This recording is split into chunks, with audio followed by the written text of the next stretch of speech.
அஸ்ஸலாமு அலைக்கும் வரஹ்மத்துல்லாஹி வபரகாத்துஹு. வான் மேகம். அல்லாஹுடைய தூதர் ஸல்லல்லாஹு அலைஹி வஸல்லம் அவர்களுடைய காலத்தில் மழை பொழிந்தது. அந்த மழை தன்னிறைவை ஏற்படுத்திய போது அல்லாஹுடைய தூதர் ஸல்லல்லாஹு அலைஹி வஸல்லம் அவர்கள், யா அல்லாஹ், எங்கள் சுற்றுப்புறங்களை நோக்கி இதை அனுப்புவாயாக என்று பிரார்த்தித்தார்கள். அல்லாஹுடைய தூதர் ஸல்லல்லாஹு அலைஹி வஸல்லம் அவர்கள் அப்படி கூறிய வேளையிலே மேகம் உள்ள பகுதியை நோக்கி அல்லாஹுடைய தூதர் ஸல்லல்லாஹு அலைஹி வஸல்லம் அவர்கள் சைகை செய்த போதெல்லாம் அம்மேகம் விலகிச் சென்றது. இந்த செய்தி ஸஹீஹுல் புகாரியிலே 933 என்ற எண்ணிலே பதிவு செய்யப்பட்டிருக்கிறது. வேதமறை குர்ஆனிலே அல்லாஹ் குறிப்பிடுகின்ற போது, மழை பொழியும் வானத்தின் மீது சத்தியமாக, புற்பூண்டுகள் முளைக்க வெடிக்கும் பூமியின் மீது சத்தியமாக. அல் குர்ஆன் அத்தியாயம் 86 சூரத்து தாரிக் வசனம் 11 மற்றும் 12.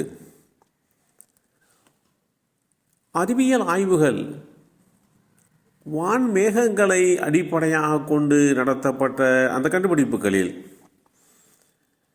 இட்ராபோஸ்பியர் என்ற வளிமண்டல இடமானது பூமியிலே இருந்து பல கிலோமீட்டர் வரை பறந்துள்ளதாக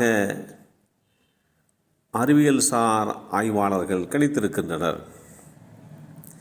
இந்த பகுதிதான் பூமியினுடைய நீரை உறிஞ்சி எடுத்துக்கொண்டு பின்னர் அதை மழையாக திரும்ப பூமிக்கு தருகிறது. அயனோஸ்பியர் என்ற வளிமண்டலமானது பூமியிலே இருந்து சுமார் 80 முதல் 1000 கிலோமீட்டர் வரை பறந்து விரிந்துள்ளது.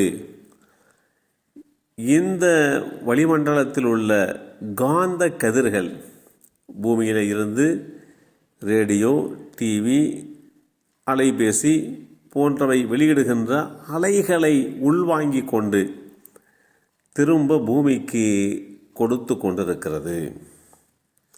பூமிக்கு தேவையான வெப்பத்தை பூமி சூரியனிலே இருந்து எடுத்துக்கொள்கிறது.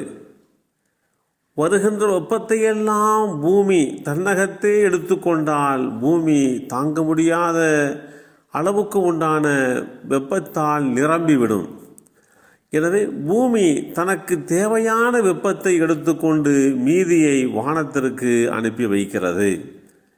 இவ்வாறு வானத்திற்கு அனுப்பப்பட்ட வெப்பத்தை வானம் சிதறடித்து விடாமல் தன்னகத்தே பாதுகாத்து வைத்துக் கொள்கிறது. இந்த பாதுகாப்பு பணியை ஓசோனோஸ்பியர், ஓசோன் அடுக்குகள் என்று குறிப்பிடுகிறார்கள்.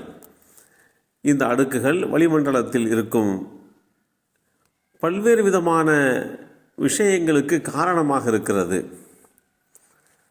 பூமியினுடைய தேவையை விட வெப்பம் குறையும் போது பூமியிடமிருந்து பெற்றுக்கொண்ட சேமித்து வைத்திருந்த வெப்பத்தை வானம் பூமிக்கே திரும்ப தருகிறது. இதனால் பூமியில் மனிதன் வாழத்தக்க அளவு வெப்பம் நிரந்தரமாக பராமரிக்கப்படுகிறது. இப்படி வெப்பத்தை திரும்ப பூமிக்கு தருகின்ற அந்த விஷயத்தை தான் இஸ்லாம் மிக தெளிவாக எடுத்துக்கொள்கிறது. மேகம் கருங்கொள்ளும்படியான காற்றையும் நாமே அனுப்பி வைக்கிறோம். அம்மேகத்திலே இருந்து மழையையும் நாமே பொழியச் செய்கிறோம். அதை நாம் உங்களுக்கு புகட்டுகிறோம். மழை, அந்த மழை நீரை மேகத்திலும் நிலத்திலும் நீங்கள் சேகரித்து வைக்கவில்லை, நாம் தான் சேகரிக்கின்றோம்.